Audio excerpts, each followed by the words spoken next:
যিনি এই ফরমানটা দিচ্ছেন তাকেই তো জেহাদি বলে মনে হলো।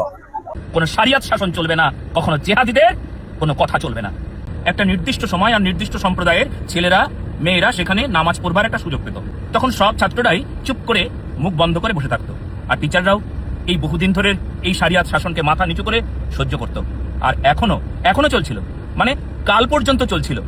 আর ঠিক এই স্কুলে গিয়ে আমি যখন হেডমাস্টার মশাইকে বললাম যে পশ্চিমবঙ্গের প্রতিটি স্কুলে সরকারি নিয়ম চলবে, একদম টিফিনের সময় সেই সময় টিফিন করবার সময় দেওয়া হবে, তাছাড়া এমন কোনো সময় থাকবে না যেখানে ছাত্ররা, একটা নির্দিষ্ট সম্প্রদায়ের ছাত্ররা সেখানে তাদের, আপনারা বুঝতেই পাচ্ছেন, এটা হবে না, এটা চলবে না। কিন্তু এই সময়টা কি ওই একটা সম্প্রদায় তারা কি সেই সময় গিয়ে না তারা সেই সময় চলে গিয়ে নামাজ সেই সময় বাচ্চারা যায়? তো আসলে এখন তো বিষয়টা এরকম হয়ে গেছে যে সেই সময়টা ওই নামাজেরই একটা টাইম বলে তারা বিচার করে। হ্যাঁ, আর এটা আপনার কিন্তু চারিদিকে প্রচার হয়ে গেছে। আপনি এই টাইমটা দয়া করে একদম দেবেন না। আমাদের রাজ্যে এলাকা ভিত্তিতে স্কুলের কাজ চালানোর কিছু ব্যতিক্রম আছে।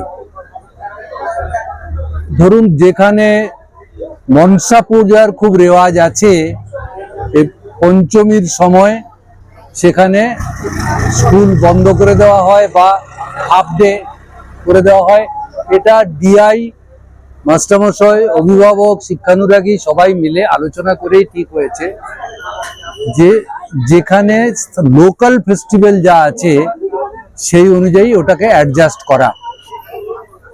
এখানেও আলাপ আলোচনার ভিত্তিতে একটা সিদ্ধান্তে আসা যেতেই পারে, কিন্তু আমার খুব অবাক লাগলো যিনি এই ফরমানটা দিচ্ছেন তাকেই তো জেহাদি বলে মনে হলো।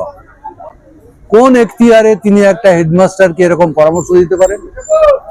কোন এখতিয়ারে তিনি বলতে পারেন এখন আর এখানে এসব চলবে না? এটা শিক্ষামন্ত্রী বলতে পারেন, মুখ্যমন্ত্রী বলতে পারেন, উনি কে? সবাই যদি এরকম ভাবে ফরমান দিতে থাকেন তাহলে তো বিশৃঙ্খলা হবে, রাজ্য জুড়ে বিশৃঙ্খলা হবে। ওনার এসব কথা বলার এখতিয়ার নেই, সেজন্য ওনার কথার পরিপ্রেক্ষিতে আমি আর কথা বাড়াতে চাই। একদম অনধিকার চর্চা করছেন একটা বিশেষ ধর্মের লোককে টার্গেট করে। এটাই ওদের কালচার। ওই যে এটা গেরুয়া ফেট্টি পরে আছে, তার মানে বুঝতে হবে উনি মুসলিম বিরোধী কথা বলবেন।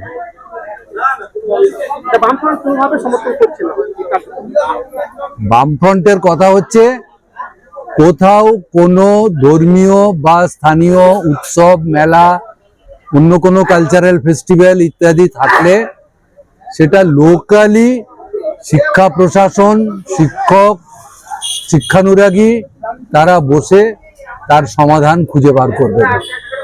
ওরকম একজন দুজন মাথায় ফেট্টি বেঁধে আর যা কিছু বলে বেড়াবেন, এ অরাজকতা মারা যাবে।